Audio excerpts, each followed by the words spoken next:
नमस्ते फ्रेंड्स। आज मैं आपके साथ शेयर कर रही एक पारंपरिक रेसिपी। इसका स्वाद और इसकी खुशबू सिर्फ पेट को ही नहीं भरता है, मन को भी खुश कर देता है। ये एक रेसिपी नहीं बल्कि परंपरा और यादों का हिस्सा है। तो आइए बनाते हैं ऐसी पारंपरिक और स्वादिष्ट रेसिपी पूरन पोली। तो इसके लिए मैंने लिया है रहर दाल।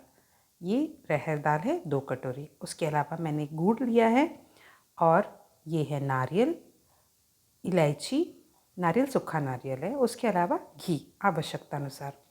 तो सबसे पहले मैं इसे अच्छे से धो लूँगी। तो यहाँ पे मैंने 2 कटोरी रहर दाल लिया है। इसे अच्छे से मैंने वॉश कर लिया है। वॉश करने के बाद इसे हम पकाने के लिए रख देते हैं। तो सबसे पहले मैंने पानी रख दिया है। पानी में जैसे ही उबाल आया उसके बाद इसमें मैं डालूँगी दाल। तो यहाँ पे मैं पानी ज़्यादा ले रही हूँ क्योंकि इस दाल से जो पानी निकलता है उसे हम एक और रेसिपी बनाते हैं, उसे कहते हैं शारू, जो चावल के साथ खाते हैं और खाने में बहुत ही ज़्यादा स्वादिष्ट होता है। तो अभी मैंने उसमें डाला है घी और उबलने के लिए रख दिया है। जैसे एक उबाल आया मैंने गैस का फ्लेम मीडियम कर दिया है। अब धीमी आंच पर दाल पकते रहेगा। उसके अलावा एक तरफ मैंने लिया है 2 कटोरी आटा और आटे में हल्का सा नमक और थोड़ा सा हल्दी डाल रही हूँ ताकि जो पूरन पोली का ऊपर का लेयर है वो अच्छा दिखे, कलरफुल दिखे। आप चाहो तो हल्दी स्किप भी कर सकते हो। उसके बाद थोड़ा थोड़ा पानी डालकर इसका हमें एक नरम आटा बनाना है। यहाँ पे मैंने गेहूं का आटा लिया है। आप चाहो तो मैदे का भी इस्तेमाल कर सकते हैं या 1 कटोरी गेहूं का आटा 1 कटोरी मैदा, ऐसा भी आप ले सकते हैं। मैंने गेहूं के आटे को अच्छे से छान कर फिर गूँथा है।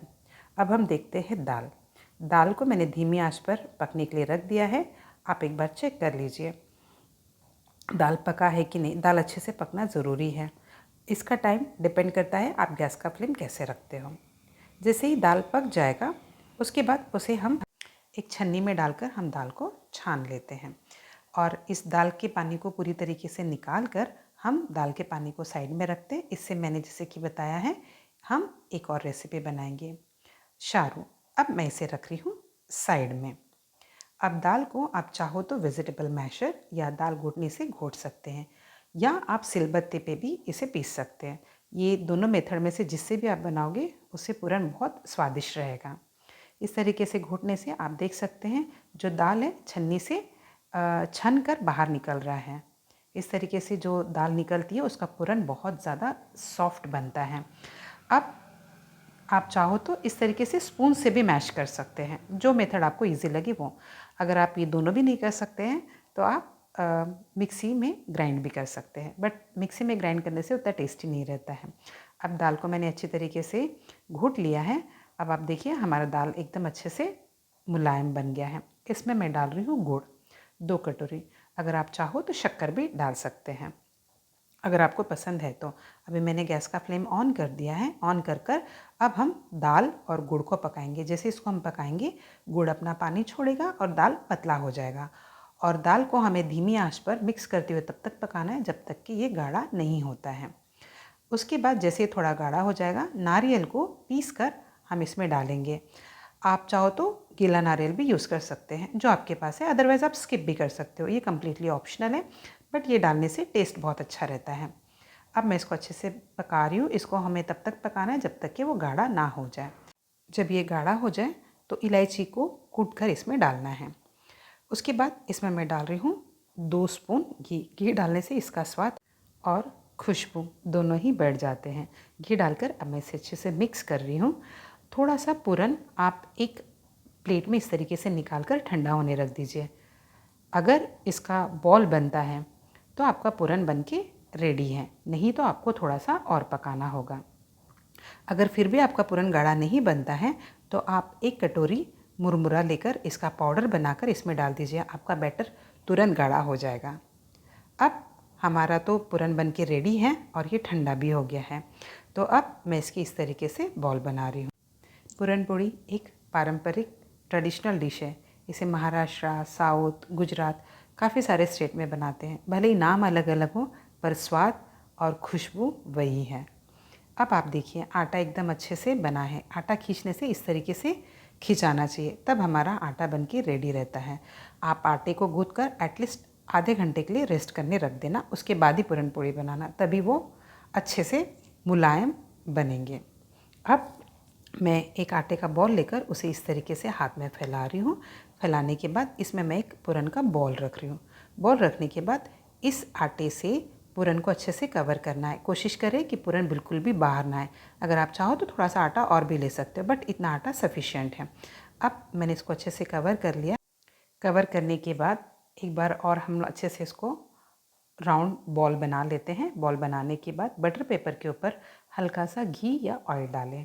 डालने के बाद हाथ से इस तरीके से पहले थोड़ा सा फैलाना है। फैलाने के बाद इसके ऊपर एक और बटर पेपर रखेंगे। बटर पेपर की जगह आप पॉलीथीन का भी इस्तेमाल कर सकते हैं। इनफैक्ट पॉलीथीन का इस्तेमाल करोगे तो ये ट्रांसपेरेंट रहेगा, आपको दिखेगा भी और ईज़िली फैलेगा। आप चाहो तो ऑयल का जो पैकेट होता है उसे भी आप यूज़ कर सकते हैं, उससे भी बहुत अच्छे से बनता है। अब धीरे धीरे हाथ से इस तरीके से फैलाएं। जितना पतला आपको बनाना है उतना पतला आप बना सकते हैं। अब हमारा पूरन पोड़ी बनके रेडी है। अब देखिए, अब दूसरी तरफ मैंने तवा गरम होने रख दिया है। अब गरम गरम तवे पर हम इस पूरन पोड़ी को डाल देंगे। डालकर इसे दोनों तरफ अच्छे से हम लोग सेक लेंगे। ये रहा हमारा पहला मेथड। इसके बाद मैं आपको एक और मेथड बताऊंगी, वो तो और इजी है, आप उसका भी इस्तेमाल कर सकते हैं। अब घी या ऑयल डालकर दोनों तरफ आप अच्छे से सेक लेना। ये पूरन पोड़ी जनरली चना दाल से भी बनता है। जैसे महाराष्ट्र में जो बनाते हैं वो चना दाल का इस्तेमाल करते हैं, साउथ में जो बनाते हैं वो अरहर दाल का इस्तेमाल करते हैं। अब पूरन पोड़ी बन के रेडी है, इसे मैं निकाल रही हूँ प्लेट में।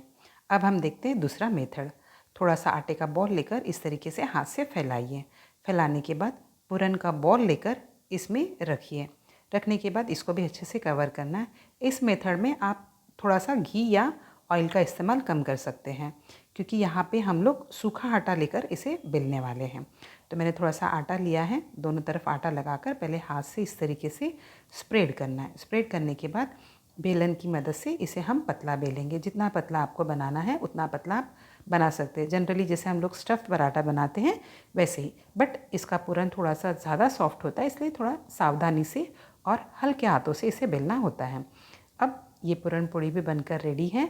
इसे भी मैं डाल रही हूँ तवे के ऊपर।